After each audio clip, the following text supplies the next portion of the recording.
साथियों ने आपके सामने अपनी बात को रखा।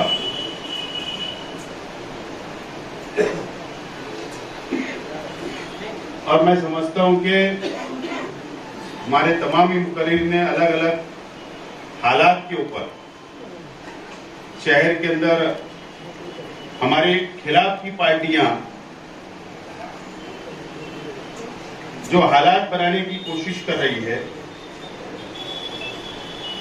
जो शहर की आवाम को धोखा देने की कोशिश कर रही है, और जो लोग नूरा कुश्ती लड़ रहे हैं, तो तमाम ही बातें मैं समझता हूं मुकर्रिर ने बोला, अपनी बात को रखा।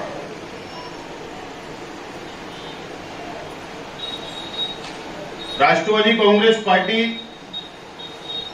शरद पवार साहब उसके चीफ है, प्रमुख है, और इस बीच में एक महीना पहले सत्ता परिवर्तन हुआ और महाराष्ट्र सरकार के अंदर राष्ट्रवादी कांग्रेस पार्टी भी शामिल हो गई अजीत दादा पवार साहब के नेतृत्व में, और पार्टी दो हिस्से में बढ़ती हुई आज नजर आ रही। और शेख रशीद साहब ने पहले ही दिन ऐलान किया कि शरद पवार साहब और राष्ट्रवादी कांग्रेस पार्टी के साथ हम लोग हैं, और ऊपरी लेवल के ऊपर पार्टी को मिलाने की कोशिश लीडरान कर रहे हैं। और मैं समझता हूं कि इस महीने कोई ना कोई नतीजा अच्छा आएगा, ऐसी उम्मीद है। उसके बाद हम लोग इसके ऊपर तफसील बातचीत करेंगे। हमारी पार्टी के दो हिस्से हुए और मालेगांव शहर के अंदर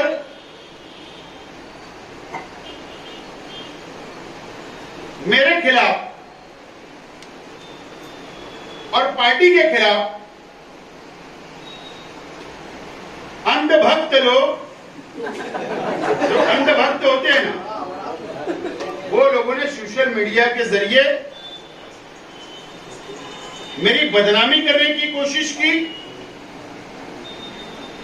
और शहर की आवाम के सामने शहर की आवाम को गुमराह करने की कोशिश की।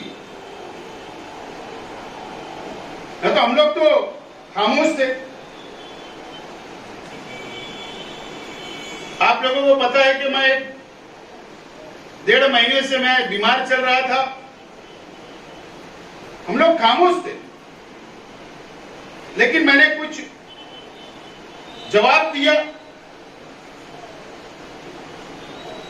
और उसके बाद ये हालात पैदा हुए शहर के अंदर।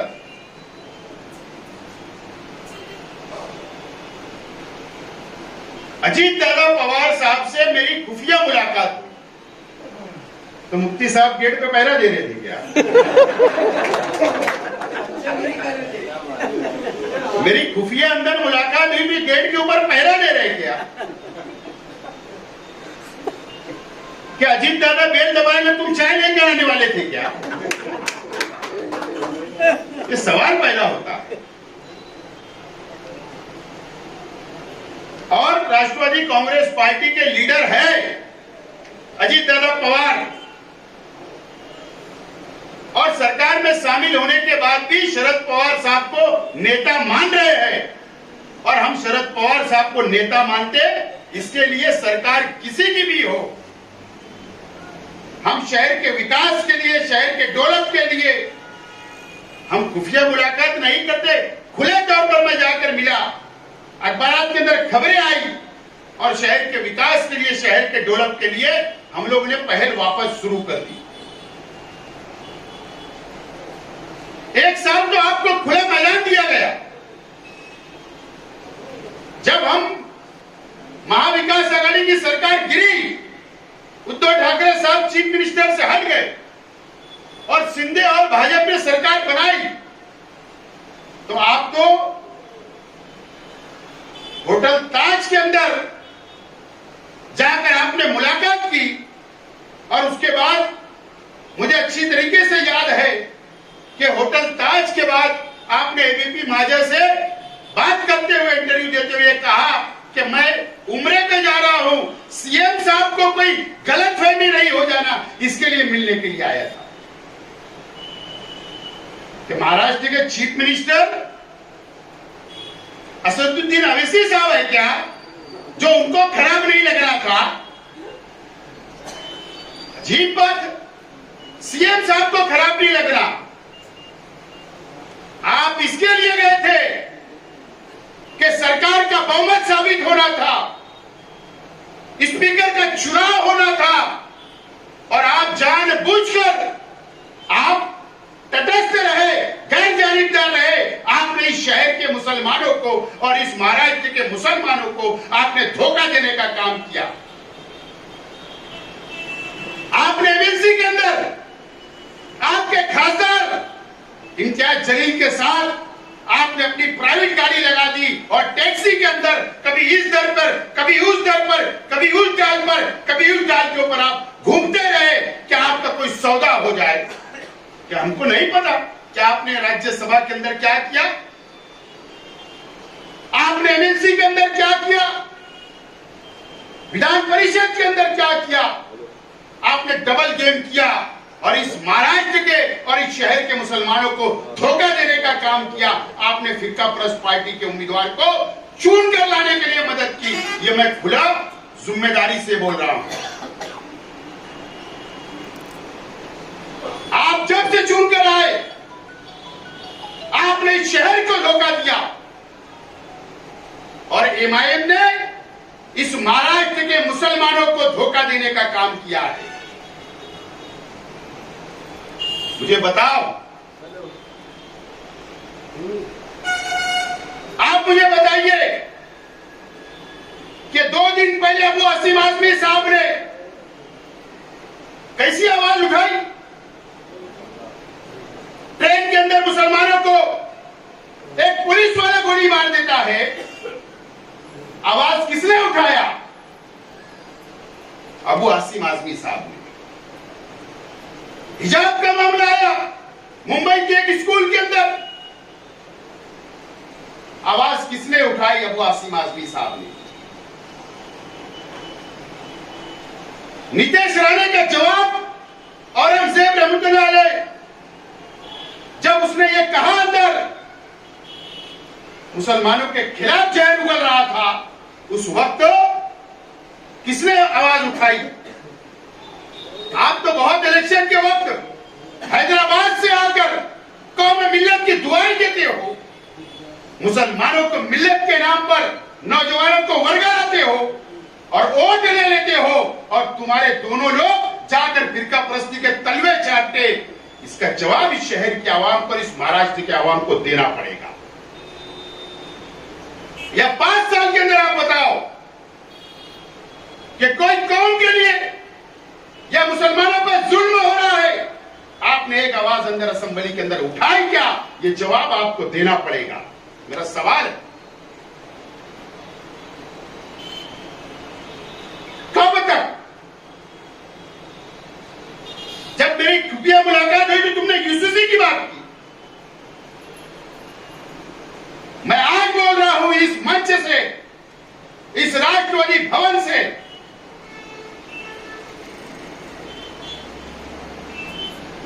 कि अगर जहां कौम की बात आएगी, जहां मिल्लत की बात आएगी, जहां मुसलमानों के खिलाफ काला कानून बनेगा,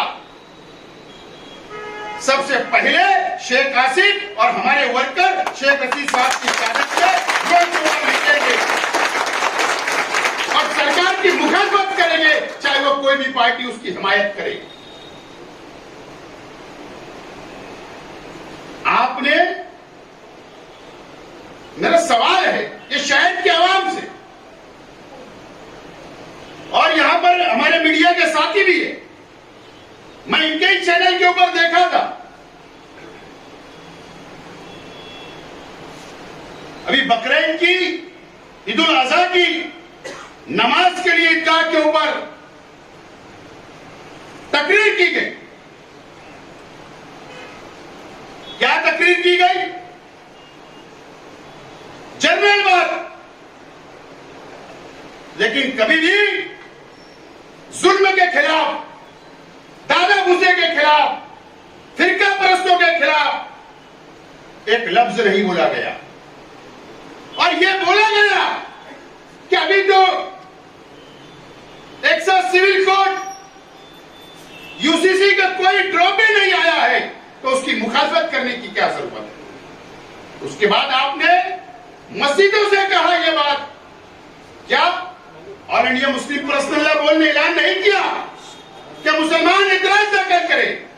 क्या जमीयतुल उलमा ने ऐलान नहीं किया कि मुसलमान एतराज दाखिल करे? जब लॉ कमीशन ऑफ इंडिया ये एतराज मंगाता है कि किसको ऑब्जेक्शन है, तो आपने यहां के मुसलमानों के अंदर बेदारी नहीं लाते हुए आपने all India Muslim personal law board की तहरीक को डायनामाइट करने का काम किया। आपको क्या डर था? क्या डर था आपको कि मौलाना उमरान साहब, माफ करना मैं ये जुमला बोलने जा रहा हूं कि मौलाना उमरान साहब से डर था कि ट्रिपल तलाक के वक्त, एनआरसी के वक्त, all India Muslim personal law के बैनर के ऊपर जब मौलाना उमरान साहब ने ऐलान किया कि एहतजाज करना है, सड़कों पर निकलना है, तो उनकी एक आवाज पर, all India Muslim personal law board की आवाज के ऊपर लाखों मुसलमान रास्ते पर निकले। क्या आपको फिर डर था कि यूसीसी के मामले में फिर मौलाना उमरान अगर आवाज देंगे तो लाखों की आवाम रास्ते पे निकलेगी? क्या आपको डर और खौफ है? इसके लिए आपने डायनामाइट किया तहरीक को। और अगर हम लोग एक प्लेटफॉर्म में किसी को भी छूना होता है, मजहबी मिल्लत के लिए काम करने वाले, और all India Muslim personal law board के अंदर तमाम ही मसलक के उलमा है, और इसके लिए हमने जिम्मेदारान ने फैसला किया और हम लोग वहां पर मौलाना उमरान से मिलने गए, हिमायत दी, बेदारी लाई, और जितना हमको जिम्मेदारी अदा करना थी हमने वो अदा की। और जब भी अगर ऐलान किया जाएगा ये काले कानून के खिलाफ में, all India Muslim personal law board जब भी ऐलान करेगी हम लोग बढ़ चढ़कर हिस्सा लेने के लिए तैयार हैं, हर वक्त तैयार रहेंगे। पार्टी हमारे लिए 2 नंबर, लेकिन अगर जहां मुसलमानों के खिलाफ काला कानून बनेगा तो हम लोग सबसे आगे रहेंगे। और हम किसी भी सरकारों से, किसी भी पार्टी की सरकारों से हम डरने वाले नहीं है।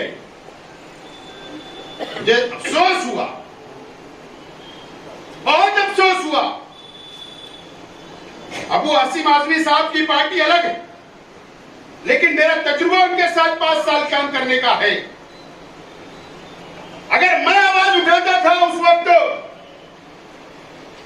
और अगर फिरका परस्त हमारे मुकाबले में खड़े हो जाते थे, तो अबू आसिम आजमी साहब और हम लोग एक साथ मिलकर उनका मुकाबला करते थे। एक मर्द आदमी आवाज उठा रहा था, फिरका परस्त उसको लटक रहे थे, उसके खिलाफ जहर उगल रहे थे, उसको गद्दार बोल रहे थे आप।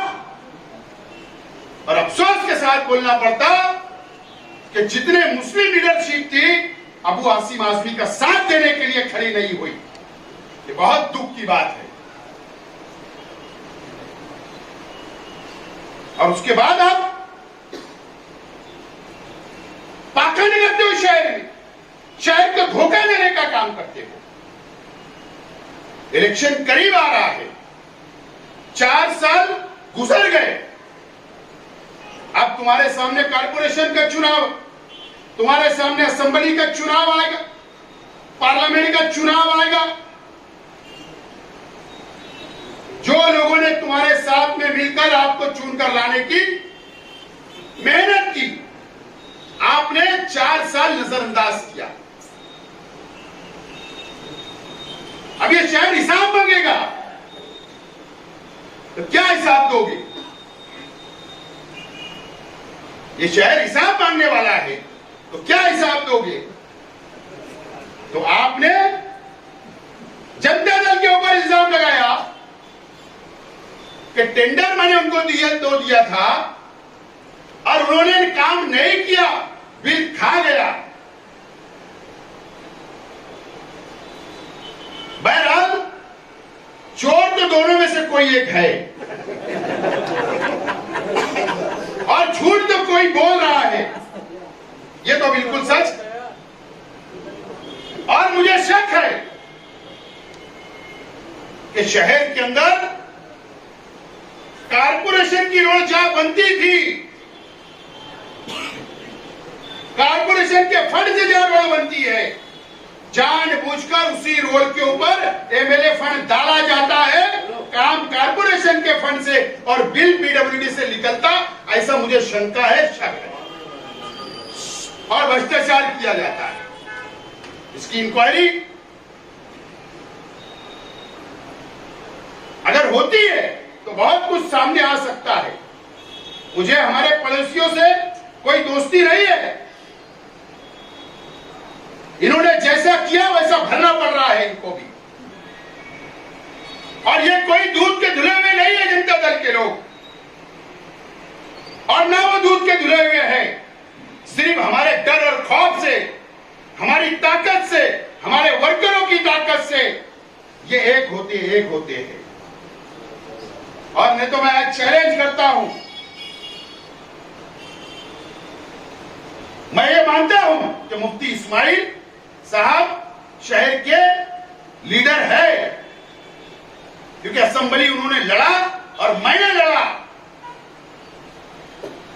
शहर के 2-3 लीडर सिर्फ शहरी लीडर है, शेख रशीद साहब और मैं और मुफ्ती इस्माइल साहब, ये वर्सेस हमारा हमेशा चला है। और नहीं तो ये छोटे मोटे लोगों ने तो शहर के लीडर बोलने की इनकी औकात भी नहीं है, ये इन्होंने तो बोलना छोड़ देना चाहिए। और इसके लिए हिम्मत लगती है, ताकत लगती है। और नहीं तो इन लोगों ने सामने हमने आके एक टाइम कौन ही शहर का लीडर है, पब्लिक किसके साथ है, सामने हमने आ जाओ, घोड़ा मैदान सामने है। और मैं तो ये मानता हूं और हमेशा बोलता हूं कि मारे मरद, मार खाए मरद, जीते मरद और हारे मरद।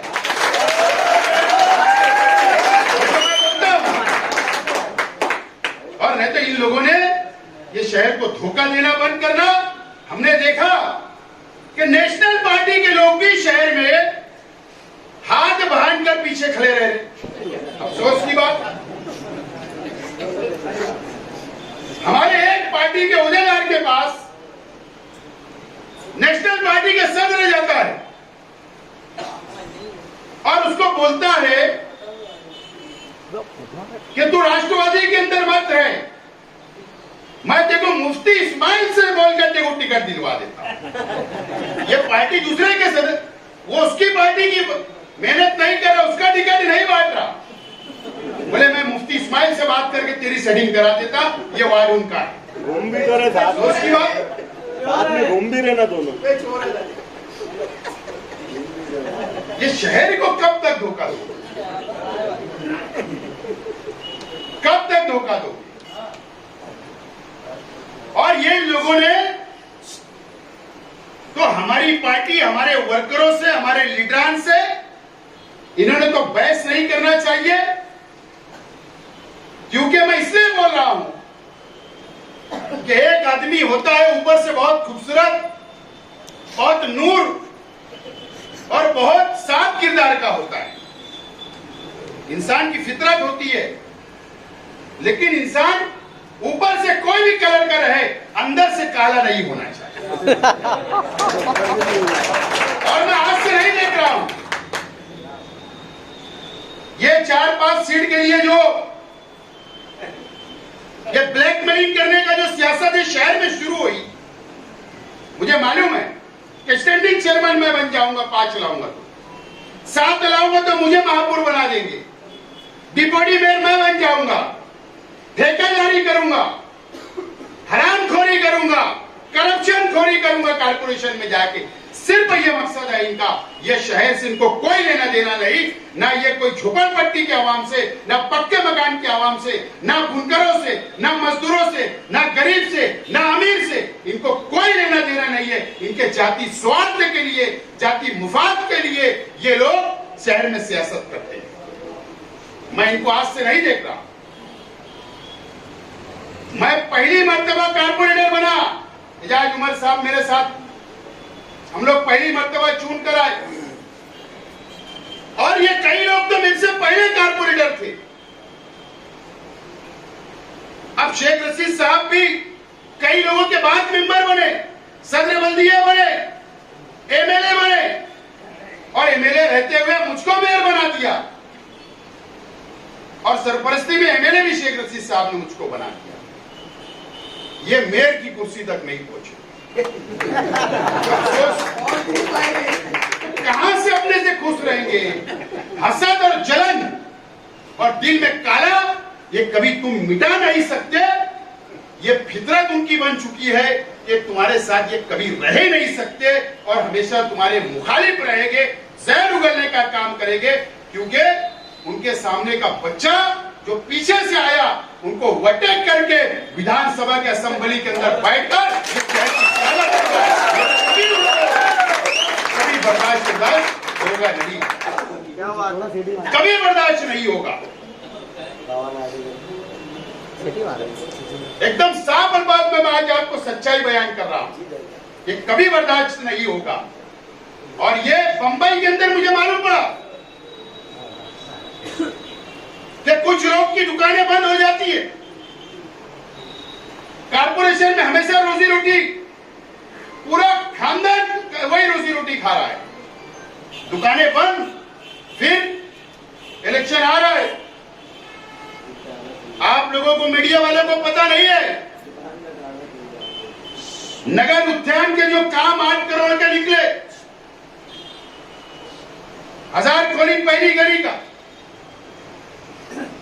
मालेगांव सुलेमानी से लेकर मालेगांव स्कूल तक, ये कारपोरेशन का हिस्सा है उसमें। लेकिन ये काम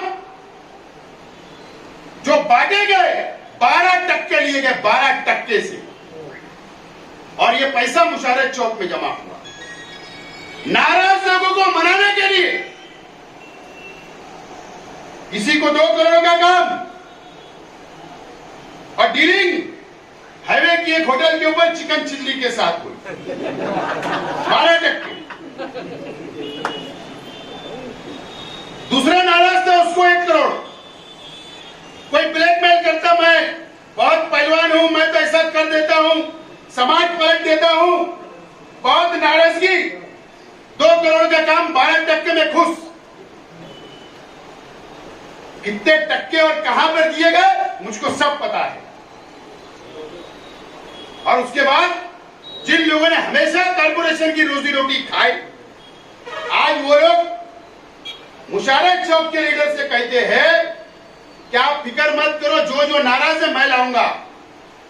और मुंबई के अंदर नेशनल पार्टी के सदर भी, 7 कारपोरेटर वाले भी एमएलए के साथ बैठक करते हैं और बोलते हैं कि फिक्र मत करो, जनता दल वालों को भी हम साथ में लाएंगे, फिर एक महागठबंधन बनाएंगे, और फिर शेख रशीद परिवार को हम खत्म करेंगे। मैं आज उन तमाम लोगों को बोलना चाहता हूं कि जब तक ये शहर की आवाम, ये शहर का गरीब, ये शहर का वर्कर, जब तक हमारे अपने परिवार के साथ है, शेख रशीद साहब के साथ है, और अल्लाह हमारे साथ है, तुम हमारा बाएं भी वाक़ा नहीं कर सकते। और जिस दिन ये शहर की आवाम जाएगी और अल्लाह चाहेगा, उसी दिन हम इस शहर से खत्म हो सकते हैं, नहीं तो तुम हमको खत्म नहीं कर सकते। आज मैं एलानिया बोल रहा हूँ ये बात। शेख रशीद साहब आगे बढ़ो, रशीद साहब आगे बढ़ो। मैं आज ये एलानिया बोल रहा हूं कि ये तमाम ये जो इनका धंधा शुरू है, ये सिर्फ सत्ता के लिए, अपने मुफाद के लिए ये एक होते हैं। और शेख आसिफ जो इतना खटकता है, तो अगर इनको कोई रुकावट सबसे बड़ी है, अगर ये करप्शन करते अगर कोई रुकावट बनता है तो शेख हासिन, अगर ये भ्रष्टाचार करते अगर कोई रुकावट पर बनता है शेख हासिन, अगर ये कब्रिस्तान की जमीन बेच के खाते हैं अगर कोई रुकावट बनता है शेख हासिन, कि इसका दबदबा क्यों रहता है, इसकी बात क्यों सुनी जाती प्रशासन में, इसके लिए सबसे ज्यादा खटकने वाला है। और मैंने इनकी कभी परवाह नहीं की, खुदा कसम बोलता हूं, इनकी कभी परवाह नहीं की और ना कभी इनसे डरा, क्योंकि शेख रशीद साहब ने डरना सिखाया ही नहीं और ना हम कभी डरने वाले हो। सिर्फ सियासत में सीट कम ज्यादा हो सकती है, इससे ज्यादा कुछ नहीं बिगाड़ सकता, इससे ज्यादा कुछ नहीं हो सकता है। हार और जीत होगी, इससे ज्यादा कुछ नहीं हो सकता है।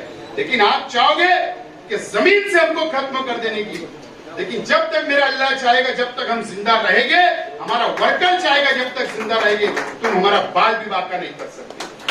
तो जिम्मेदारी से बोलता अब मैं जनता दल वालों का भी इंतजार है कि कब प्रेस होगी, नहीं तो मैं तो चोर समझ रहा हूं आज तक। चाहे अमीन फारूक उसकी सफाई ले, मैं मानता हूं नहीं, क्या कोई स्कूल का टीचर सफाई ले, ये सारी चीज मैं नहीं मानता।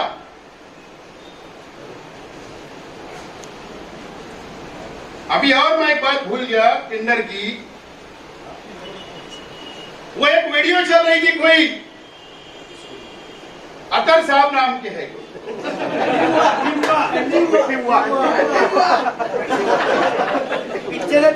बोले जो लोग वार्ड का काम नहीं कर सकते, बाजू में तनकीद की, वो हमारे पड़ोसियों को तनकीद की। मैं आपको बोलूं, आने वाले फंड के अंदर इनको भी 1 करोड़ का लड्डू है। और लड्डू क्या मालूम, मच्छी बाजार का रोड जो बनेगा ना, बोले वो टेंडर तेको दे दिया जाएगा, वो उनके गुण गाने लगा। किसी को और बोला गया कि तेको रमजानी मस्जिद वाला रोड दे दिया जाएगा। ये सब लड्डू बांटने के काम शुरू है, लेकिन अब ये शहर की आवाम ये चाह रही है कि अगर किसी पे इल्जाम लगा है और उनके ही अपने साथियों पे इल्जाम लगा है, तो भ्रष्टाचारी कौन है, झूठ कौन बोल रहा है, ये शहर के सामने जब तक प्रेस कॉन्फ्रेंस देकर अगर बात सामने नहीं आएगी तो मैं भी चोर समझूंगा। कोई तो एक चोर है और ये दोनों ही एक हम्माम में नंगे हैं। ये इस तरीके की बात ये शहर के अंदर चल रही है और मैं भी यही समझ रहा हूं।